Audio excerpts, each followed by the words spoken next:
Today, we're bringing you an advanced map guide to Ascent.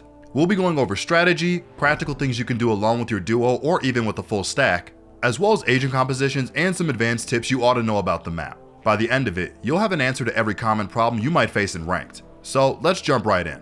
Ascent has the highest defender win rate of any map. That means many of you are struggling with the attack side of Ascent games.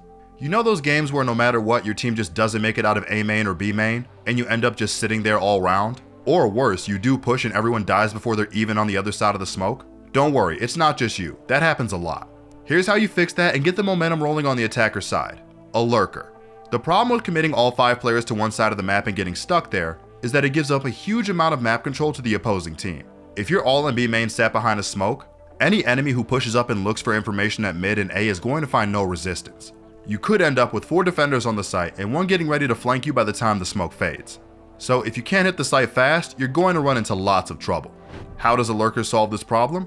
A passive player keeps watching over mid and A, and they should be able to catch any early aggression and stop players pushing into advanced positions, such as crossing over past B link in mid or deep outside of A main.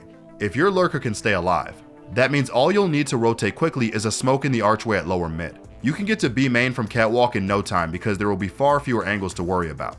A confident player in the lurk role can provide even more opportunities. Whilst playing at top mid is an effective way to get information, the best lurkers can actively look for openings and timings to get behind the opponent as they rotate. A good player on Sentinel or Controller who can play this role is a must to a reliable attacker side on Ascent. Your next solution to getting stuck in choke points at A main and B main is a split. Splitting the A bomb site so that part of the team is arriving in tree, and the others push their way out of main. This eliminates lots of angles and makes it much harder for the defenders to keep you out with abilities alone. An A split round is a great fallback if you're finding those fast main pushes that haven't been working out. Timing is important to make this split work. You ideally want the players coming from catwalk to have the first contact, and the players in A main to be pushing out while the opponents are distracted. The point of contact is also worth thinking about. If there is an isolated opponent in tree or they give up that area easily, getting to the door before your teammates push out of main will give you the best angles to fight the site defender. What if the opponents are just pushing all the time? To answer that question, you'll need to understand the default. You're going to get some teams who have players that will push at any opportunity. For example, you're running out of the lower mid smoke or the catwalk smoke the moment they think your backs might be turned. While your lurker can catch them, against the really aggressive teams, it can be good to take a slower approach. Where people often go wrong is that they call a default an all sit back. You have to realize that even in lower levels, people have triggers to make that push. If you don't pressure any area of the map, why would they push? They're waiting for the opportunity for a flank or to catch you out. If they hear nothing across the map, that's much less likely to happen. If you're not a 5 stack or you're playing below a mortal, you'll likely find taking mid early on with a group of 3 players to be the most rewarding way to bait out those enemy pushes, and it puts you in good positions to punish them. That's the basics, but before we go more advanced, I quickly want to tell you about our new course with Ye. In it, he talks about optimal Valorant training, goes over all there is to know about Valorant fundamentals, and explains what it takes to become a great Valorant player. If you're interested, make sure to check it out through our ProGuides subscription. The link is in the description below. This next piece of advice goes a step beyond. And whilst it can work consistently at all levels of play, you might have a harder time getting your team to follow this plan if you're not a 5 stack. This is the map control approach to Ascent. This is how you'll see many pro teams break down the map, and of course, it's the best teams out there that play this way. And there's a good reason for it too. It consists of aiming to take control of either B main or A main at the start of the round. You'll typically set up with a group of 3 initiators and duelists taking space. Whilst your aggressive group fights for that map control, you'll have 2 passive players keeping watch over the mid or opposite side of the map. With this round plan, you'll often draw out lots of utility from your opponents in an attempt to defend the site, which will make their site holds much weaker later in the round. That's why this is the slow approach. You'll also find that some opponents quickly rotate to the side of the map that you're fighting for, and you can exploit this with fakes. Your 2 passive players can start to lurk into the opposite bomb side against those teams who are too eager to rotate. You'll notice we didn't mention a B split earlier. That's because getting out of market is much harder than tree. And whilst it can work from time to time, there are some particularly difficult angles to clear, such as a defender on stairs. Against teams who play a sentinel and place utilities such as a trapwire or alarm bot in pizza or market, it can be very useful to adjust your default to include breaking this utility. This typically would mean swapping so that your aggressive group of 3 are taking mid control, and your passive 2 are taking either A main or B main. By breaking these information gathering abilities in mid, you'll really keep your opponent guessing as to what's happening in the later round, and almost guarantee that a defender has to be dedicated to holding mid or market, making one of the sites a bit weaker.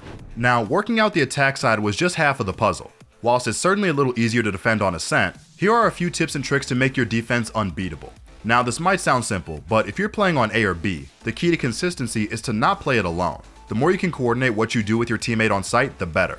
I know some of you will be thinking, but how do I play together with solo queue Reyna who doesn't have a mic? It doesn't have to be an extravagant plan. It's all about crossfires, bait setups, and using abilities for each other. You can easily play around your teammate's positioning and make anything work. Teammate pushes B main? Don't be selfish, try and bait for them. You don't need to give up your life doing it. A good bait is a quick jump peek or a few shots and falling back. Teammate plays on the boxes A, crossfire with them. Teammate plays logs, you can fight from stairs to bait for them, or play a crossfire from here. Your teammate is fighting from generator, flash out from heaven for them. You get the picture.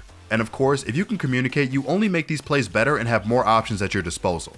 What if you're a mid player? Most people you'll come up against in ranked won't have the knowledge you have been imparted with, and so you'll often spot or hear the majority of the enemy team trying to push fast into A or B. If they don't have that all-important lurker, that's your opportunity to take a forward position on mid, and catch them out if they come running back. If they don't see you cross over, you're usually good for 2 or more. Now, once again, we have our next level to the defender side, and this one certainly is best with communication. Remember we all talked about taking main control as attackers? If it's good for them, it's good for the defenders to control too. If you can use simple utility combos like Omen's Paranoia and Jet's Dash, you can get an early kill and deny the attacker's map control. Even better, you can do so mid-round. If you let them take control, get up close, and you pop a Sky, KO, or Phoenix Flash in mid-round, you'll either have a lot of blind enemies or a lot of information if you find nobody there. Which agent should you be picking for Ascent? There's actually a lot of flexibility with the map, and there are plenty of good agent compositions that you can make work. The only requirement is having an info gathering initiator. It's best if that's Sova or Fade, but Sky can play that role and maybe at a stretch KO can make it work too. The wall around lower mid arch and the shed and B side are all paper thin and easily wall bangable. Having a recon initiator like Sova or Fade gives you the best chance to get early kills through these. And you've also got the classic Odin play of reveal B main and spam away. Of course, as with any map, you'll also need a controller. It's best if that's Omen, Brim, or Astra, but potentially a good Harbor can work too.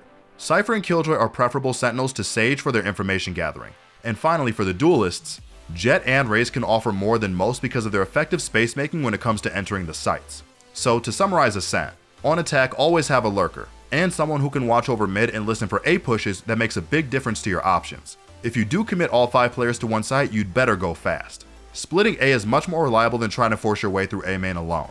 If you have the coordination, taking main control and breaking mid utility are great ways to start a slow approach. On defense, crossfire, bait, or flash for your teammate. Whatever you do it together. Don't be scared to fight them. As long as you have support, fighting for main control is always a great play to make. And finally, take space. If your opponent makes the mistake of not having a lurker, push up and be ready to flank or be in a great position if they come running back. Now it's time to go into your next Ascent game with confidence. You know the theory, so you're ready for anything. If you enjoyed this video, don't forget to leave a like and subscribe if you want to see more. And I'll see you all in the next one.